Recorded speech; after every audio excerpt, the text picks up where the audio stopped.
Hello, it's me again, Dr. Jody Dinnerman. Welcome to the ladies episode of the Practice Joy Show.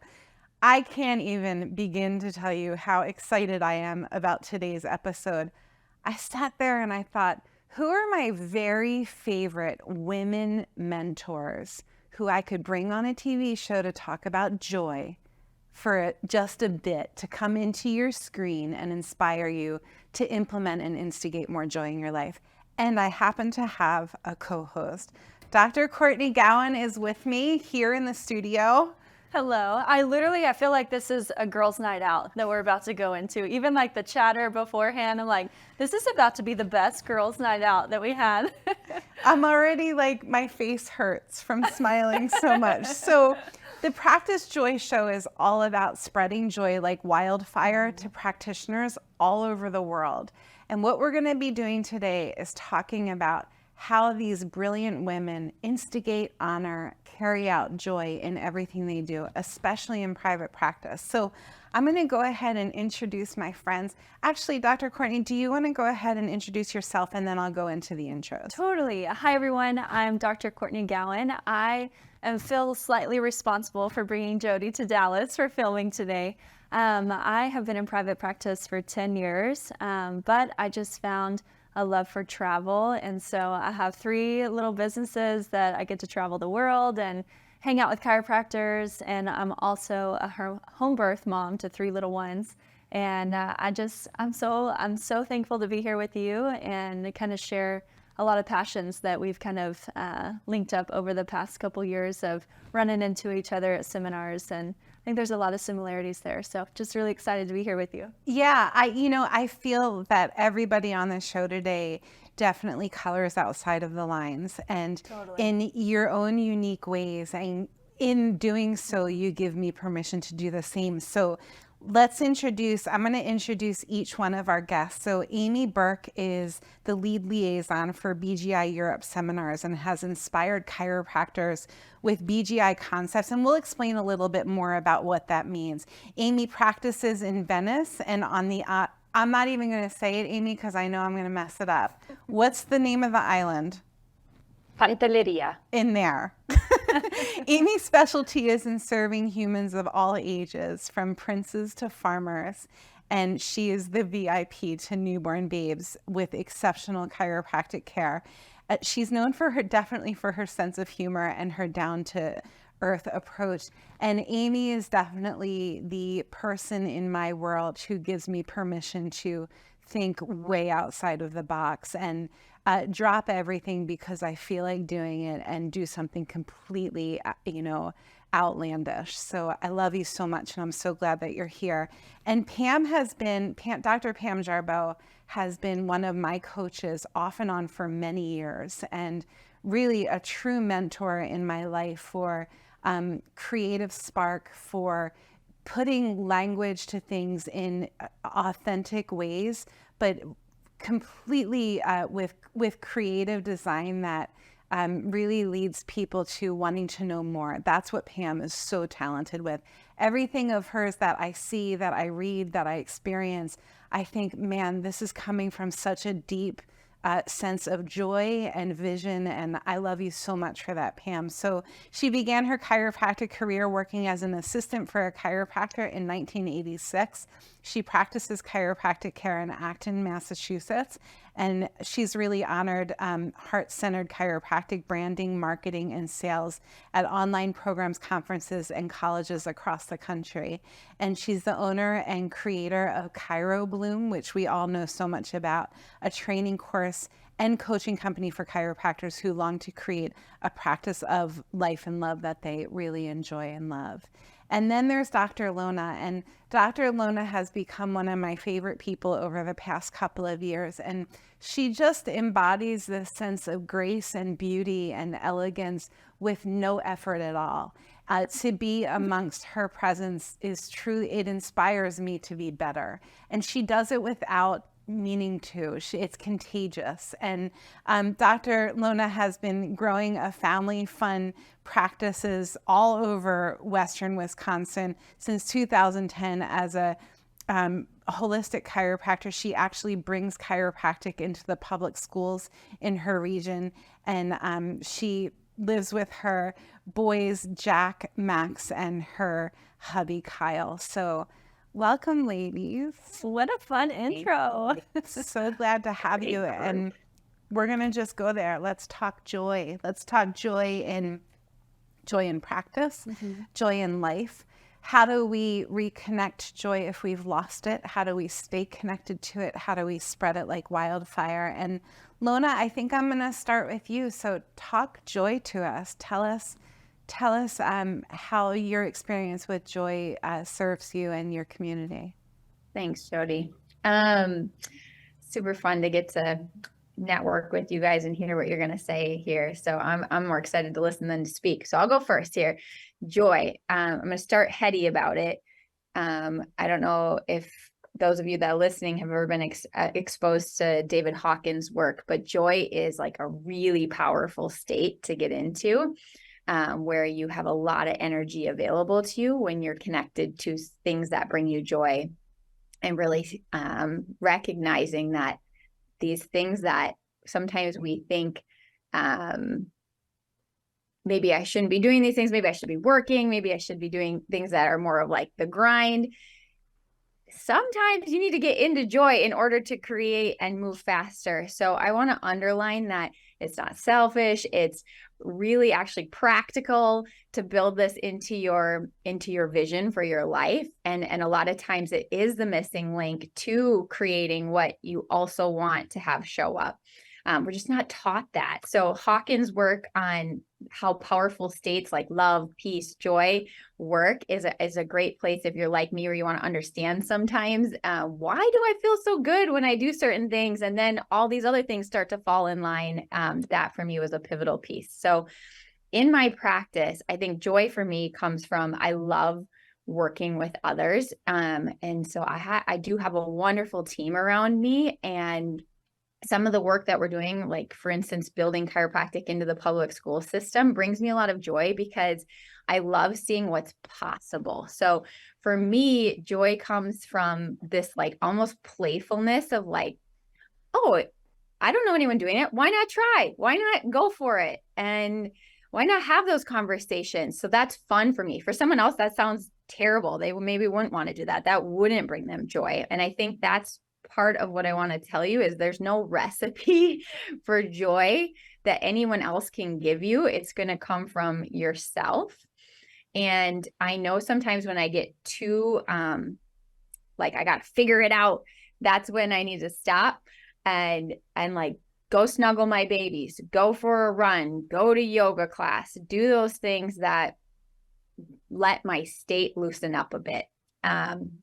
And then other things pop in where it's like, it's really not that big of a deal. You can just have fun and move the mountain, you know, and it's okay if the mountain doesn't move right now, you know, like it's like loosening your grip so many times is part of how you like float your cork and get back to what brings you joy in life, in practice, and going back to those things. So I had written down that the art of remembering sometimes is what you need to get back to, is like remembering that sometimes the problems you're staring at today are what you hoped for before. And that I think sometimes allows you to go back to that place of gratitude and joy for what is. You know, we live in this universe that's going to have light and dark, good and bad. And that joy is a choice, because you can certainly feel the flip side. Sometimes it's just what you're choosing to focus on. And it's practical also because when you, like we kind of started talking about, when you allow that energy to come through you, where you feel gratitude, you feel joy, your life force is truly opening up. And we are electromagnetic, and that's palpable to everyone else around us. Can you unpack that, Lona? What do you mean by we are electromagnetic? Sure. So I'll try and unpack it anyways. You know, if I'm a cadaver right here, my body is there, but the spark of life is missing, right? We all can agree there's a difference between someone who's animated and alive and a dead body. And so I think we overlook that many times when we just come about our day to day, and to remember that this like spark of life, this energetic current going through you. And in chiropractic, we love talking about it because it is our like nervous system. That's the wiring, if you will. But that, you know, in someone who's in a state of joy, or, you know, post meditation, they've got that like aura that's expanding outward. That is practical for your life, because this universe that we exist in, it responds to energy. And so when we forget that part, or we don't think it's practical, or there's so much hard work that needs to be done, or I've got all these reasons why I can't feel joy right now, we're basically just shutting off that current, and we're allowing that state to drop. You know, its energy flow. And left like that long enough, it's like a tree that's not getting enough water. It's going to wither. And so we all have periods of our life where we've maybe let things wither, and that's okay. But if we want it to flourish again, part of it is opening up that current again. And joy is one of those ways that we can do that. And again, really that's figuring out what I'm sure that you would agree with this, what the water is for us. So for a tree, it's just water. That's all that it needs, right? So simple.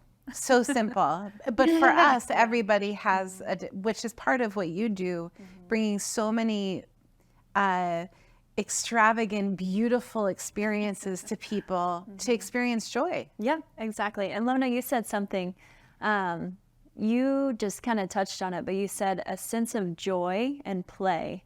And so I think, I know I've gotten to know you a little bit over the couple years, and I think you might agree when I say this, is joy comes from getting back to what we loved as a child, and being in that childlike state of play and joy. Do you have any tips of like, when we're so cerebral, like we're all successful business owners, like women, and almost masculine roles, but we play in the femininity and things like that. But how do you step out of that and allow yourself the presence to get into that childlike joy and state of creation? I think for those of us that have kids, that's obviously one way that they teach you how to remember some of those things. And they're obviously not going to take you seriously. And so you loosen your grip on your adulting, I think, through having children. But also, I think you can feel those things. Travel is such a, Courtney, I know you love travel so much. And travel for me is also something I love, where you get yourself out of your day-to-day that maybe has you kind of locked into this structure. And that allows you to dream again. And so much of it I had written down is like, what is the vision you have? And I don't mean like goals, right? Because on some level, goals are a structure, and they're useful. I'm not saying that they're not useful. I understand that writing things down on paper, but also like, what do you dream about? And do you dream, right? Because when we were a kid, you said like, I'm going to be an athlete. I'm going to do this all in one breath, you know, like I'm going to do all these things. You didn't usually shut that down. And so part of it is like, when we think, for instance, I went on one of your retreats, it would have been easy for me to say, oh, I should stay home because I need to be nursing, or I need to do this, and I shouldn't step away. But it's like, no, I need to just travel and go experience this, because that's going to fill me up right now. And I had a hard year before. My mom had died. There's a lot of reasons why I could have stayed in this kind of like compressed state. But it's like, when you know that your life hinges on you opening that back up, it's like, it's not even really an option. It's like, I got to get myself back where my mojo's moving again. And so finding those people who maybe like aren't, like, they feel playful. One of them for me is Dr. Peter Morgan. He runs the mission trip to Haiti quite a few times a year. And he's like, I don't know, 65 years old. I don't know how old he actually is, but his energy is like he's 20. And when I get around him, I'm just like, oh, we're going to have an adventure. An adventure is high on my priority list. And then it feels like, I remember one time riding on the back of a motorcycle through Haiti, holding on to a Haitian that I didn't know. And I was like, this is awesome. I'm alive. This is living. Right? Like, You know, for so many years, and Amy can attest to this, Pam too, I didn't travel because I have my stories about being out of my rhythm and out of my routine. And I love what you just said about how it steps you out of that. And I think that to give myself permission to step out of it and lose control a little bit, letting go of the control is where those are the moments that the joy creeps in, you know.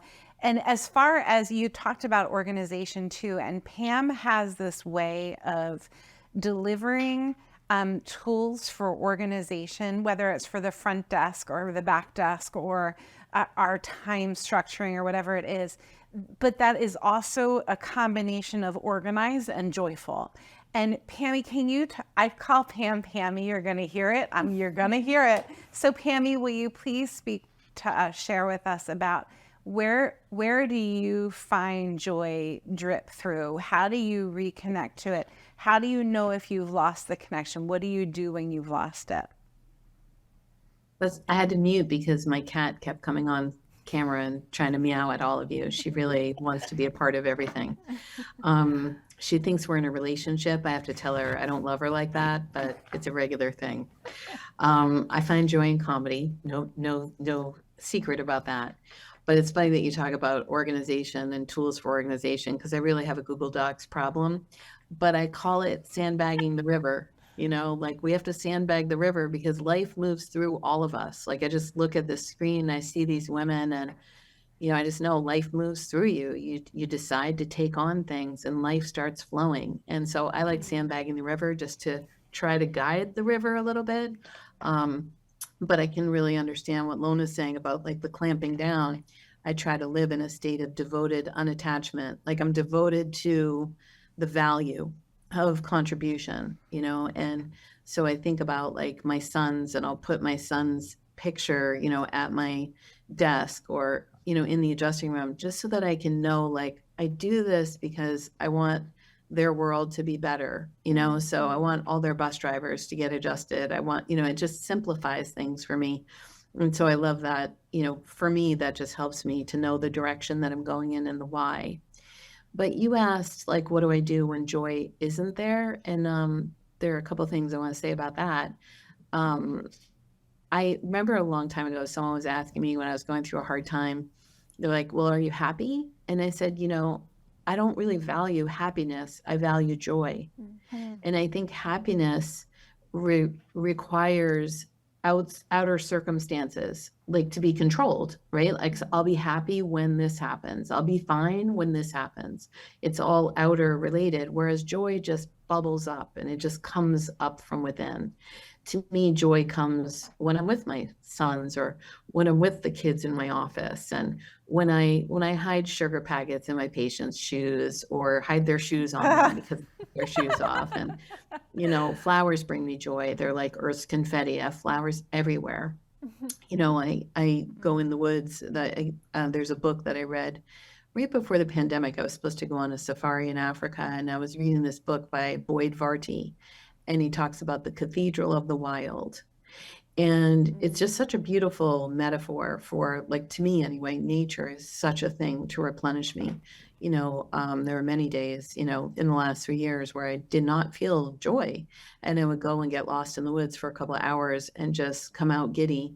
I actually have a collection of heart rocks because I've found so many heart rocks in the woods. And so my friend Patty Giuliano also collects heart rocks, and we talk about that. It's just such an incredible joy to just come upon that, in the wild. So for me, music, my family, the nature, the Cathedral of the Wild, those things really bring me joy. We have fairy gardens at my office. I started that in the pandemic. It's absolutely adorable.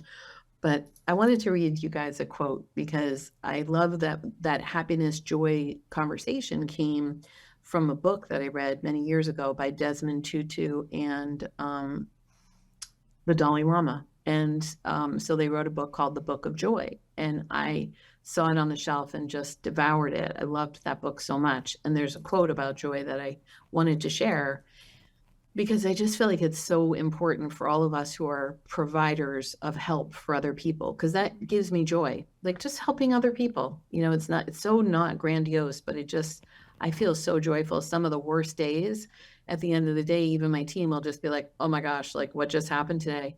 I'm like, we just, guys, it was splendidly imperfect. Like, we just helped so many people. It just, sometimes you can focus on what didn't go well, and that becomes like the splinter that you can't ignore. But there's so much that is happening that is amazing just because we showed up and we wore pants. But anyway, I love this quote. It says, discovering more joy does not, I'm sorry to say, save us from the inevitability of hardship and heartbreaks.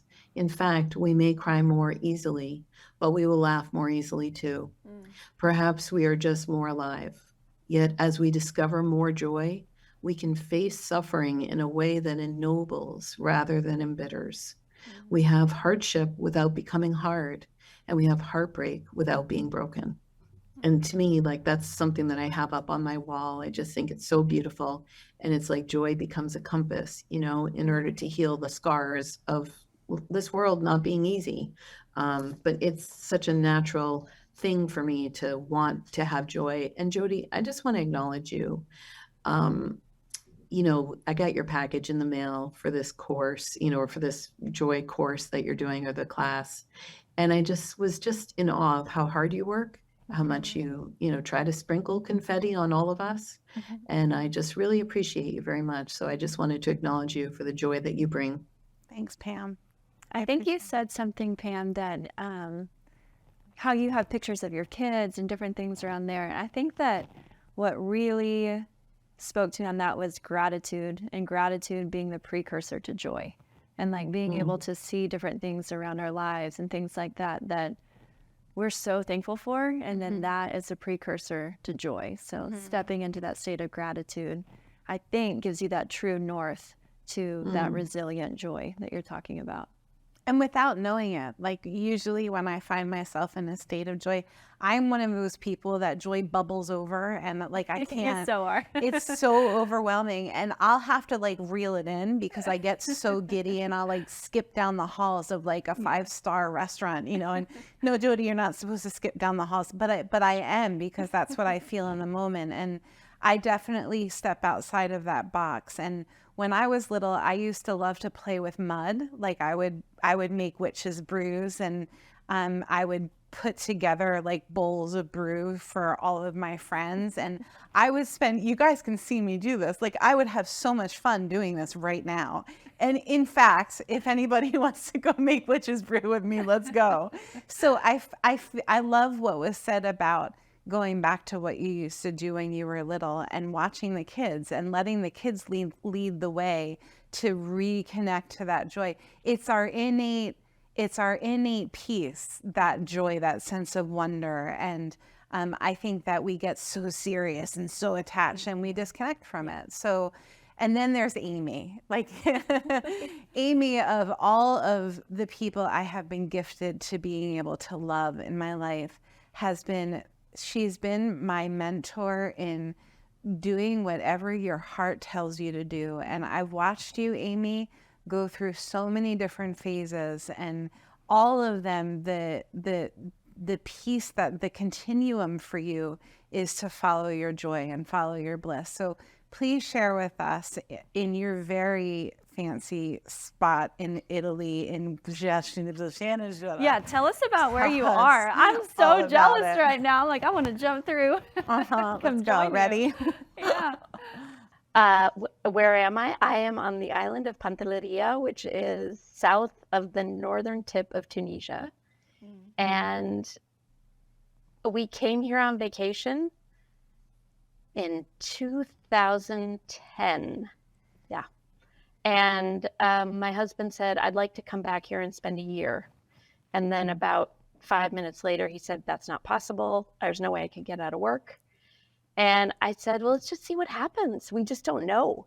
And within 2 weeks of getting back, he was fired for 10 minutes. And it was like, I mean, really, he was fired for 10 minutes. And then they started calling saying, you're not fired. We made a mistake. And fortunately, we had the conversation that allowed us to say, no, that door just got opened. And if we don't go through it, we are never going to be able to complain about anything forever.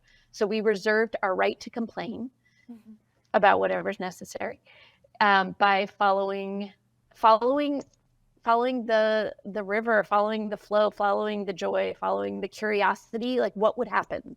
What would actually happen if we left New York, if we left our careers at what felt like the peak in order to spend time with our little kid who was spending more time with the babysitter than with us? And what would it look like if every day we could work and the three of us sit and have lunch together? And that was our measure of what a successful day was. And it's changed a little bit over time, but not so much. Like, it's been consistent, and it won't stay like that forever. She's getting ready. She's 17. So that's, this ride is coming to an end in some ways. However, what I love when I look back on it is that we said yes so many times, even though practically speaking, logistically speaking, bureaucratically speaking, logically speaking, that we should not have done any of this. It didn't make sense. And we keep doing it because it feels like we're where we're supposed to be. And when it doesn't feel this way anymore, we'll go somewhere else. And for me, I guess that's what I want to share, is that what I have learned through this kind of crazy, I would say non-traditional life that we've chosen, is that I can confirm that you can practice anywhere, doing anything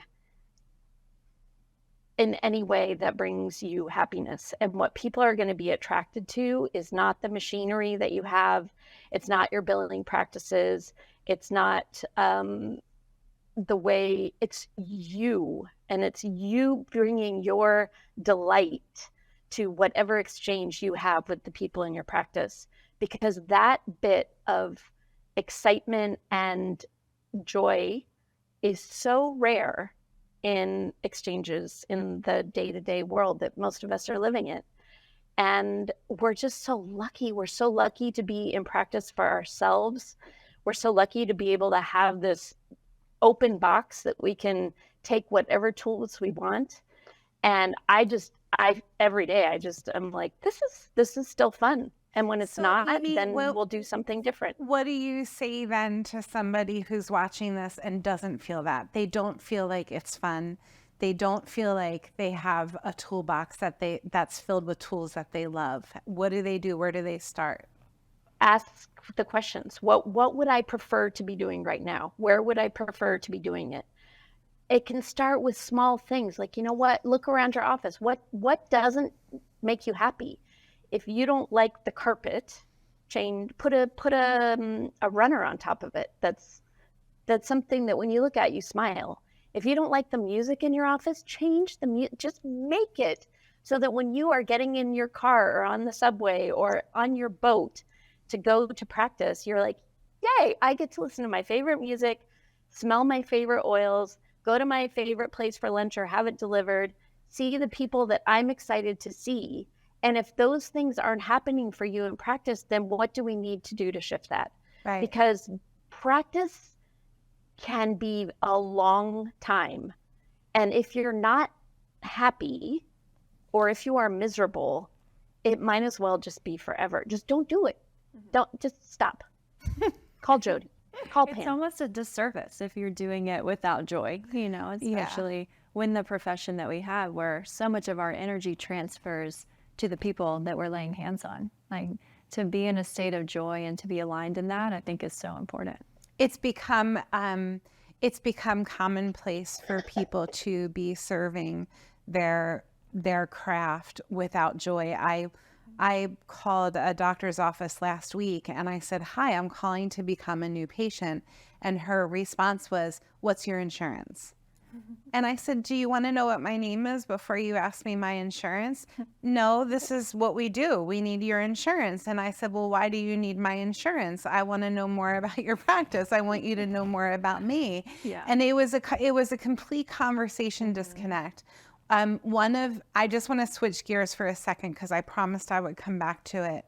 One of the commonalities that Amy and Pam and myself, and I'm not sure about Lona and Courtney, about your path with this, is we were blessed to be taught and to be mentored by Dr. Sue Brown, and we learned a lot about the integrity in tension, integrity in the field of something that might not be comfortable in the moment, this state of chaos, but finding ease in chaos, which is something that we call tensegrity. So, and this is biogeometric integration is the name for this understanding or approach, or how this would be my toolbox, right? So can you just speak a little bit to BGI, Amy? I think this would be a natural moment to bring that into the conversation. Sure. Well, I mean, for me, when I thought about how I could bring the concepts of BGI into this conversation, it's a really easy fit, because BGI is about looking at the body as a series of possibility rather than an exhibition of problems or of things that we as the health practitioner are going to go fix. So when we look at a person on the table from a BGI perspective, we're looking for the potential that's being stored in their system so that we can facilitate the release of that potential, allowing that person to express more ease. And if, for me, when I think about doing that versus hunting down what a lot of chiropractors consider to be their mortal enemy, which is the subluxation, but it doesn't really matter, because if you're a physical therapist, your mortal enemy might be contracted muscles, or it could be, swelling or inflammation. I mean, inflammation is all of our mortal enemy, right? But I don't want to live that way. I want to live in a way where I am looking for the ease and expanding that. And Arnaud talked about finding the happy vertebra, and bringing the resonance and frequency that is in that place of ease through the entire system, rather than going to the one that's like so tight and rigid and stuck and trying to conjure some magical experience out of that one. And so there are so many of our colleagues, no matter what their title is, who come home from work at the end of the day exhausted because they've devoted their time to fighting the enemy.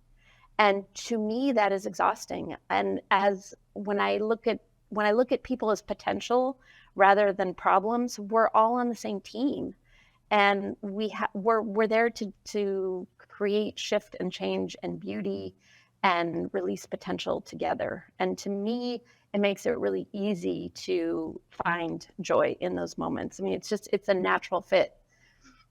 You get how, for this is specifically to our audience, you get how Amy just gave us permission to see what we do, what our craft, how we can see it differently. And it's just a matter of changing, like taking off these glasses and either keeping them off or putting on another pair, and changing the way that we're seeing it. And one of the things that Courtney does so beautifully is she emulates Amy's got her shades on. She emulates the possibility of wander and wonder. And I was just at a chiropractic seminar last weekend sharing, and it was the sense of wonderment in chiropractic. And I walked up to the whiteboard and I wanted to talk about the sense of wonder, but accidentally I wrote the word wander down, and somebody corrected me, and I'm like, I'm not so sure that needs to be corrected. And then the vision that you have created and made real is fascinating to me. So for a few minutes, if you could just share what you're doing with practitioners and just honoring the sense of joy in what you do. I think you literally maybe hit my tagline there. There's wonder and wandering. I love it. I'm going to write it down. I think that's one of the biggest things. But also, like, these ladies, like, this was such a gift for me to refocus my lens and remind me of like why I am a chiropractor. To see the pure potential in people is, I think, one of the biggest gifts that we have as chiropractors. To dance in that childlike joy that Lona like always emulates, and like really realize like we are cadavers with a spirit, and we are having a human experience. And I think if you start to tap into that And you tap into that consciousness and you see, you know, we don't need to take life so seriously. There's the structure that Pam creates, but I think structure creates freedom, which creates joy. And all of those to say, like, just to wrap up and say, I'm so thankful for our profession and all these women. And a lot of them were there for me when I lost my joy.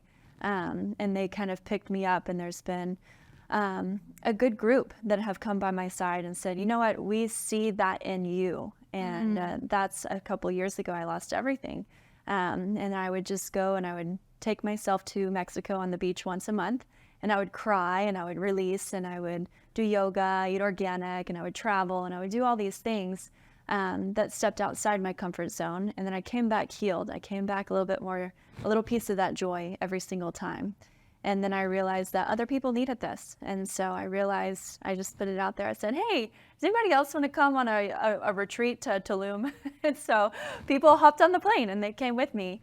And then I said, wait, we all need continuing education. I don't have a lot of joy when I'm at a lot of seminars sitting in a room with fluorescent lights and a box lunch from Jason's Deli. I was like, why don't I create something that's congruent with our lifestyle, but also being able to reestablish that joy in somebody through healing? Like, as healers and as chiropractors, we care a lot from our other people and from people on our tables. And so if we're able to reconnect with our soul purpose, we're able to go back to those tables more fulfilled. And if you learn something along the way, amazing. But I think the biggest thing that I have found is thank God for the darkness that I went through, because it created an avenue for me to share healing with other practitioners, to reconnect with their joy. Because I feel so happy, like I'm reconnected. I went to my ex-husband's wedding a couple weekends ago, like helped out with that. And I will say there's so much potential if you shift your mindset. And like there's so much power in that, being able to receive the pain and receive it and get uncomfortable and sit with it and then heal and then find joy. Because I think joy comes through fire. Like, you have to go through that fire. You have to go through these experiences. And I think that's what a big part of my calling and mission that I've been able to do is step into that and curate an experience for people to have and curate their own joy and find that again, find that wonderment, find the structure, find the, do I want to live in the US? No, I want to go to Italy and live on an island. I'm like, yep. Add that to your list. You know, like, and I love your vision of being able to say, I'm going to build my life around lunches every day with my daughter and my husband. Like, I think that is probably the most beautiful thing I've heard in a long time, of designing your life, designing your true north off of values rather than things, and understanding that, okay, like, I want a big house, I want a nice car, I want this. Like, that's happiness. Like, joy is the values of family lunches on an island in Italy. And if we find our true north and design our lives around that, I think that's where you kind of step and dance in that freedom. I love it. I can't believe that we're out of time. I could listen to each of you for hours.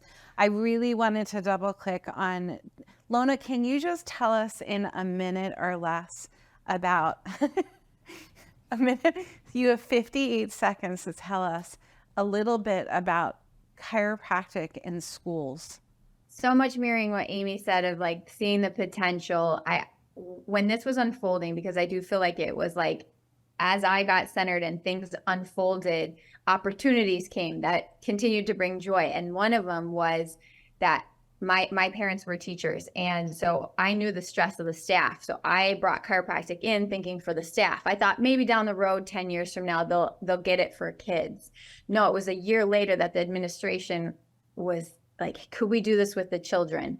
And so we started with a small group, and then it's just expanded. So now we have a full-time, my partner Dr. Amanda Haynes Blonigan, she's full-time in the school district. They're asking if we could get a second chiropractor. We're helping 2 other districts do it. A lot of it is that intention of the ease and the chaos, right? These kids have so many labels placed upon them, and there's so many reasons why they may not be thriving. So to be a person who's coming in and trying to hold space in a way where it's like, you're not broken, and I'm not labeling you, and I'm going to put my hands on you for everything that's right with you, not everything that's wrong with you, is a big step in the right direction, I think. And it's palpable because it wouldn't grow like this. I think people are so ready for chiropractic and for practitioners that look at healing from this perspective. We just Right. have to bring it to them. And I'm Yeah. going to say that if you are watching this, and we're going to conclude with this thought, and you're saying to yourself, well, why would I need a chiropractor in a school? Or if that doesn't make sense to you, then find me or find somebody who's on today's show, and we'll put you in the hands of somebody who will explain it to you. So with all of the love in my heart, a little bit left over for the next Practice Joy Show episode, I thank you, each of you. I love you, each of you. And there's so much more to come.